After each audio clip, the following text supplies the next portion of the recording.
بسم اللہ الرحمن الرحیم۔ السلام علیکم ناظرین۔ یہ سن 14 ہجری کی بات ہے جب ایرانی سپہ سالار رستم کی قیادت میں 82,000 کافر فوجیں تھیں۔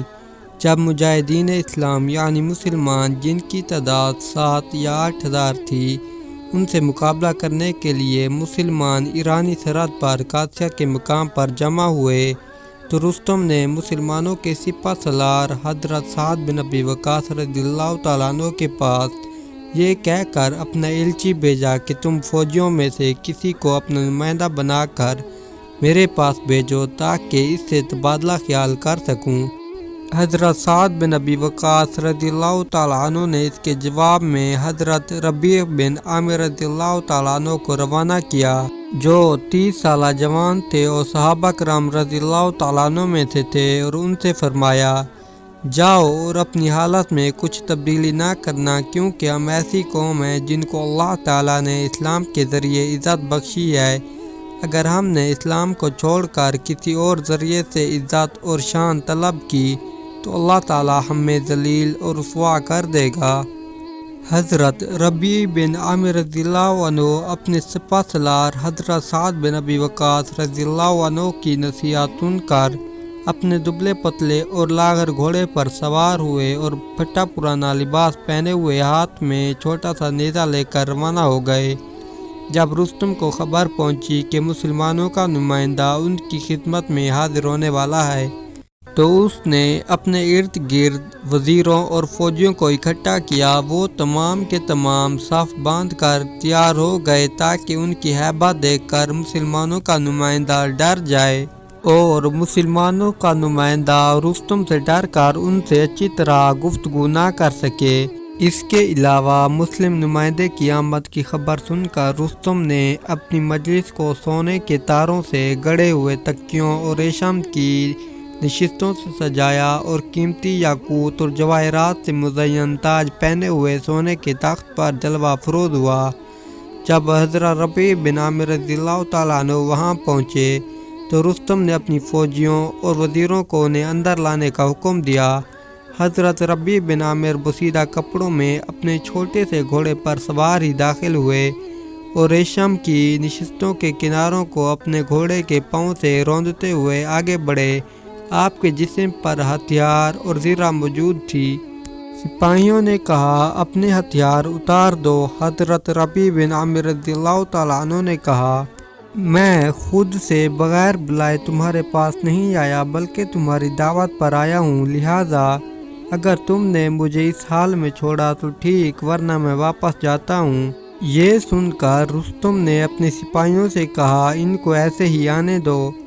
حضرت ربیع بن عامر رضی اللہ تعالیٰ عنہ نشستوں کے اوپر سے آئے اور اکثر نشستوں کو نیزے سے پھاڑتے چیرتے ہوئے داخل ہوئے تاکہ رستم اور اس کے سپاہیوں کے سامنے یہ ظاہر کریں کہ یہ دنیا انتہائی حقیر اور ذلیل ہے، اللہ کی نظر میں اس کی کوئی قیمت نہیں اور اس کی حقارت اور ذلت کے لیے یہی دلیل کافی ہے۔ رستم کے پاس بہت سا سونا اور چاندی تھا لیکن پھر بھی وہ متکبر ہو کر رہتا تھا، لیکن مسلمانوں کے سپہ سالار حضرت سعد بن ابی وقاص رضی اللہ تعالیٰ عنہ کا یہ حال تھا کہ وہ زمین پر بغیر کسی بچھونے کے سو جاتے تھے۔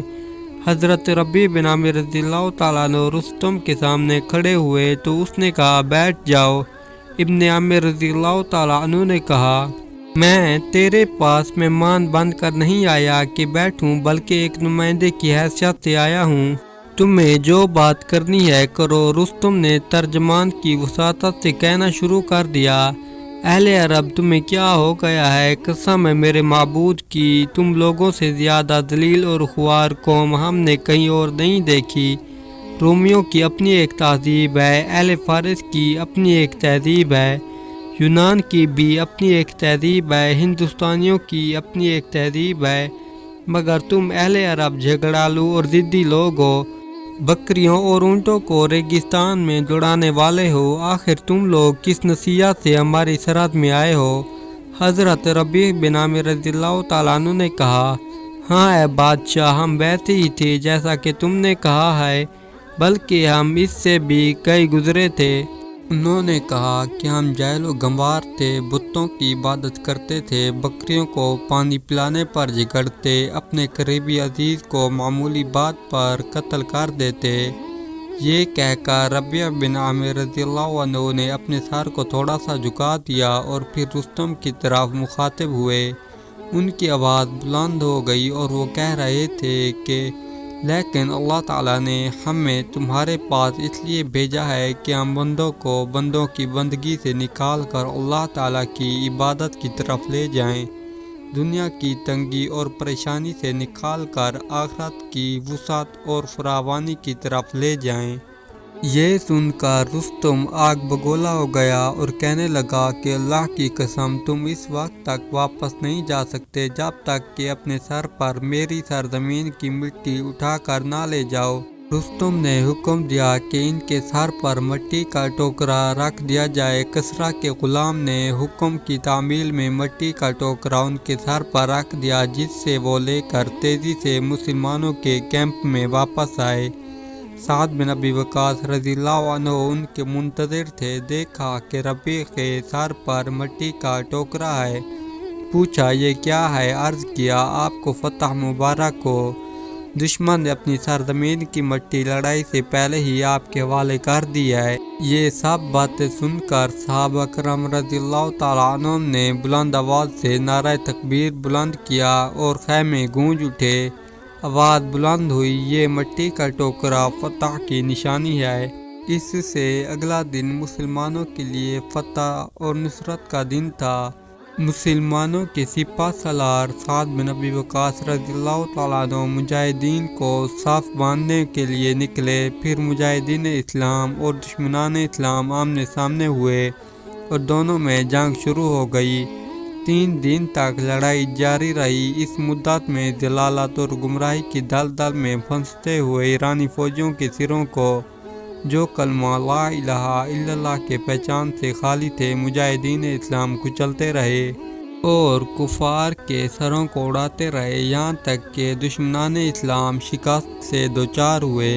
وہ مسلمانوں کی تلواروں کی جھنکار اور ان کے خنجروں کی چمک کی تاب نہ لا سکے۔ مسلمانوں کی تاریخ ساز فتح نصیب ہوئی۔ چوتھے روز سعد بن ابی وقاص رضی اللہ تعالیٰ عنہ ایوان کسریٰ میں داخل ہوئے، جس نے 1000 سال تک لوگوں پر حکمرانی کی تھی۔ جب حضرت سعد بن وقاص رضی اللہ تعالیٰ عنہ نے ایوان کسریٰ میں سونے سے بنے ہوئے کام دیکھا اور وہاں ہیرے، جواہرات، قیمتی پتھر اور موتیوں کے نقش و ونگار دیکھے تو اللہ کے اس انعام پر بے انتہا شکر ادا کرنے لگے۔ دوستو، ہم امید کرتے ہیں کہ آپ کو یہ واقعہ پسند آیا ہوگا۔ اس واقعے سے ہمیں یہ سبق ملتا ہے کہ اگر دل میں ایمان ہو تو بڑے سے بڑے لشکر کو بھی شکست دی جا سکتی ہے۔ اس طرح کے مزید واقعات دیکھنے کے لیے ہمارے چینل کو سبسکرائب کر کے بیل آئیکن کو آل پہ پریس کریں تاکہ ہمارے آنے والی ویڈیو کا نوٹیفیکیشن آپ تک آسانی سے پہنچ سکے۔ دوستو، آپ سے التجا ہے کہ اپنی نمازوں کو وقت پر ادا کرنے کی کوشش کریں تاکہ ہم اس دنیا میں کامیابی کے ساتھ ساتھ آخرت میں بھی کامیابی حاصل کر سکیں۔ آپ سے ملتے ہیں انشاءاللہ نیکسٹ ویڈیو میں، تب تک کے لیے اللہ